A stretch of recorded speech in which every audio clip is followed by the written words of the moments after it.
বিশ্বনবী মুহাম্মদ সাল্লাল্লাহু আলাইহি সাল্লামের স্মৃতিবিজড়িত শহর মদিনা।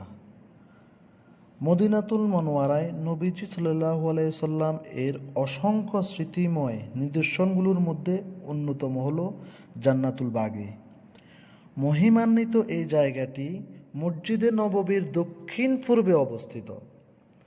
মুসলিম জাতির কাছে ঐতিহাসিকভাবে গুরুত্বপূর্ণ একটি কবরস্থান। ইতিহাস থেকে জানা যায়, জান্নাতুল বাগী ইসলামের ইতিহাসে মদিনার প্রাচীনতম এবং প্রথম মুসলিম কবরস্থান।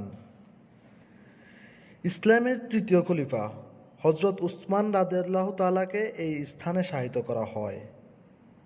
মহানবী হজরত মুহাম্মদ সাল্লাল্লাহু আলাইহি সাল্লামের কন্যা হজরত ফাতেমা রাদিয়াল্লাহু তাআলা আনহু ও উম্মুল মুমিনিন হজরত আয়েশা রাদিয়াল্লাহু তাআলা সহ নবীজির পরিবারের বহু সদস্যকে এই স্থানে সমাহিত করা হয়।